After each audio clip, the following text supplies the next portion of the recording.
In honor of Groundhog Day, I'm making a Groundhog Day inspired diorama. Will Puxatawny Phil see his shadow? Will we be stuck with 6 more weeks of winter? Is there a reason we still have goofy traditions like this that make zero sense and are based in literally zero science? Let's get started and we'll talk more about that as we go. This is a mostly from scratch build diorama, so for those of you who hate 3D printing, this one is for you. That said, there is some 3D printing involved, but mostly just the people, because I just do not have the modeling skills to make those out of clay. The AI haters will love this. So I had AI make me a simple photo of a person in a tuxedo, and then I had AI turn that into a 3D model I could print. See, that was pretty harmless, no Judgment Day scenario yet. And now look at that. Here I am making my groundhog, Puxatawny Phil to be exact, out of modeling clay. I'm just rolling little bits to create some sort of animal shape that fits in the hands of one of my tux guys. And now you see why I didn't attempt to make the tux guys out of clay. Still, he is kind of cute in a sloth from the Goonies kind of way. If you're a bit confused on this whole Groundhog Day nonsense, let me sum it up while I make a tree stump out of clay. The tree stump is Phil's home. So Groundhog Day is this goofy tradition we have where some guy pulls a groundhog, Phil in this case, out of his home. The legend goes like this: if Phil sees his shadows and returns to his home, then we will have 6 more weeks of winter like weather. If he doesn't see his shadow, then we have an early spring. And we've been doing this since the late 1800s. Clearly it was a simpler time. The amazing part is how it continues on to this day, because once a tradition starts, we just can't seem to stop, no matter how dumb it really is. But this diorama is not just inspired by Groundhog Day, it's inspired by Groundhog Day. Did you follow that? I'm referring to the Groundhog Day movie with Bill Murray and Andie MacDowell, which of course is based on the actual tradition with Bill. In the movie, Bill Murray lives the same day over and over no matter what he does, so this is the Groundhog Day loop. The tradition may be dumb, but the movie is one of the greats for sure. So this diorama is all based on the Puxatawny Phil scene from that movie. And look at that, Phil's tree stump home is done. Paint these cool tux guys. They're all pretty much the same, I just made some bigger and some smaller, and one has his hands out so he can hold Phil.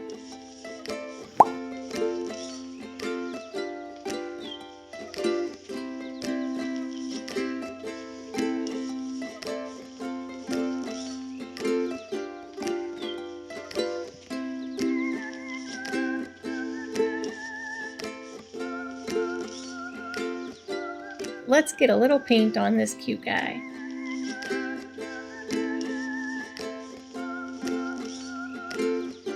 I am using coffee stir sticks for a lot of this diorama. They're super cheap and easy to cut and work with. They make a great sign for Phil's home. And they're going to be great decking material.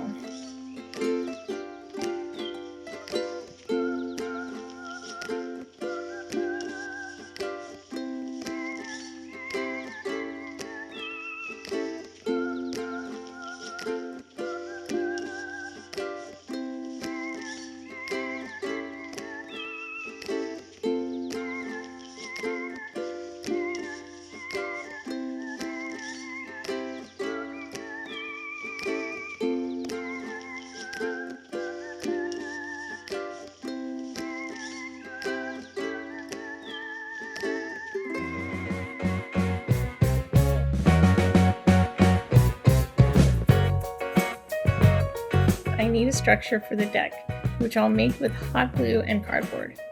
It's just a box, nothing special needed here.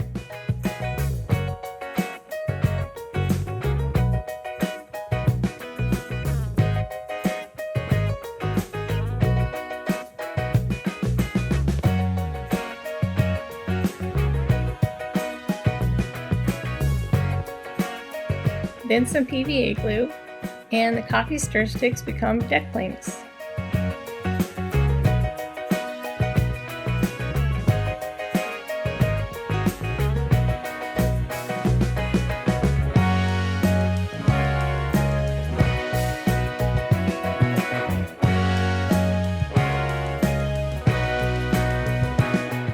planks get painted brown.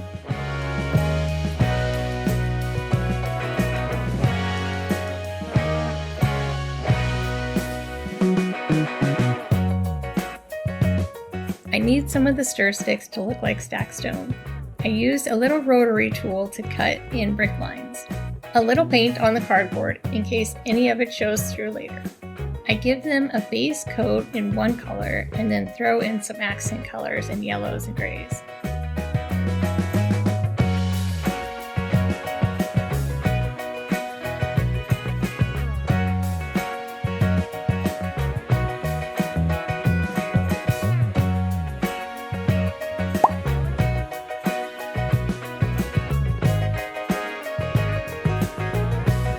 Then a little brown wash goes over that to blend the colors in a bit.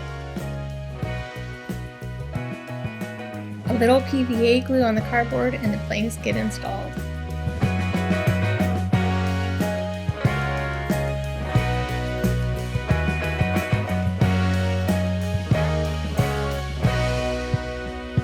Next up, we need a staircase to get on the deck. I just cut out some stair sides out of cardboard.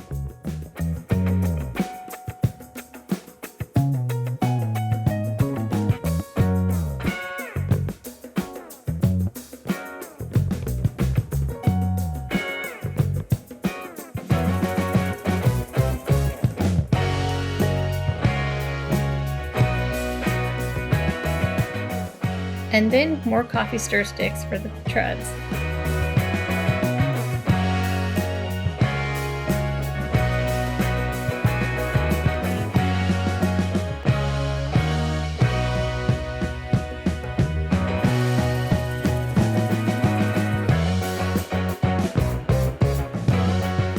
A little brown paint and it's done.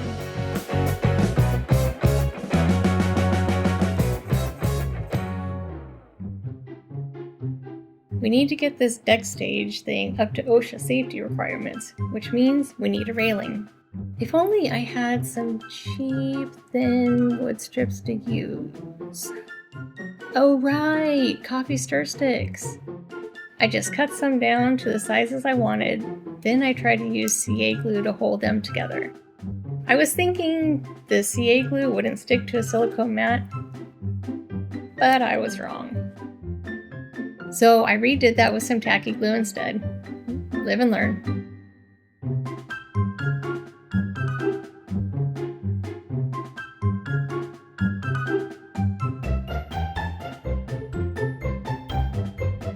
For the base, I'm just using a 1/2 inch thick piece of MDF, which I'll paint in white, and it will get some snow on it later.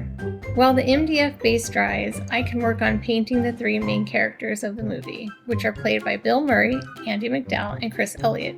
During this scene, the main cast, who are part of a TV reporter crew, are preparing to film a Groundhog shadow reveal segment for their TV station. So they're standing near the stage with the TV camera on Chris, a microphone in Bill Murray's hand, and Andie is the producer of the show and standing with them. I 3D printed these 3 in resin and made them from a single photo that AI turned into an oddly perfect model for each of them. They just need some paint to bring them to life. Next up is the final assembly, or so I thought. I drew up a sign in my photo editing software and printed it on a photo printer, and glued that to some coffee stir sticks post, which then got glued to the stage. I actually glued some snow flocking onto the white painted MDF, but forgot to record that outside. It gives a nice sparkly snow effect you'll see at the end. And a little glue to hold the stage down to the MDF.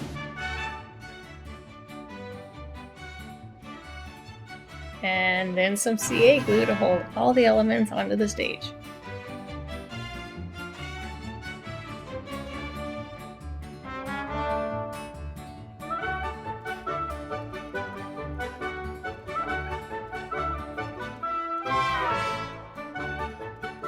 And finally, the 3 main characters get glued into place.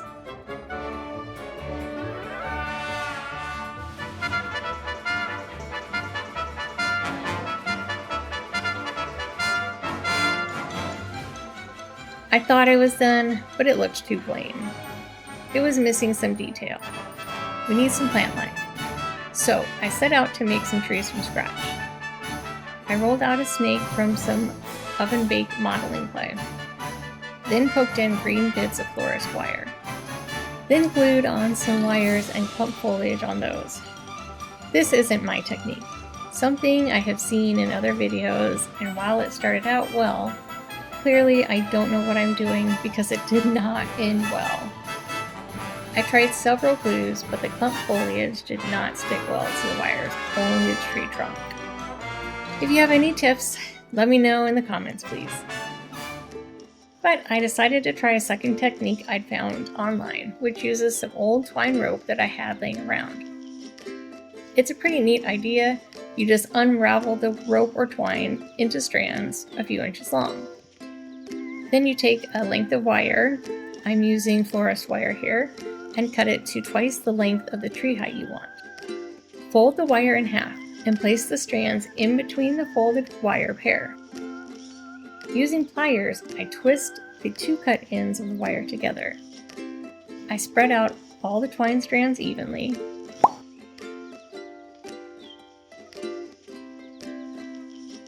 Then I chuck one end in my drill and hold the other with pliers while I slowly and carefully spin the drill. Using a pair of scissors, I trim the tree into a proper cone shape for that pine tree look.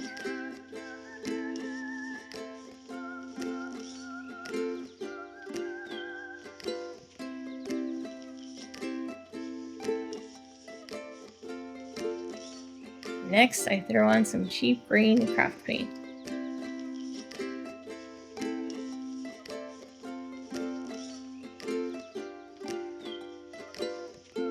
Spritz the green painted twine with some scenic glue, and dip it into some green flocking. It's an oddly simple, yet realistic way to make cheap trees. Now it's time for the final assembly, again. I added some miniature bushes I had laying around, so the landscape doesn't look so sparse. Then I drilled a small hole for the two trees I made. Then I used CA glue to hold them into place. And like that, we're done. So let's roll the beauty footage. If you made it this far, I just want to thank you for sticking with me. As it is obvious from my videos, I am very new to diorama making, editing these videos, and doing voiceover work. So sorry if the production quality here isn't up to par, or if my voice comes out a little robotic. I'm always trying to improve with each new diorama I make here. So having you watch my videos, sharing them, giving them a thumbs up, and subscribing to my humble little channel means the world to me. Thanks for watching.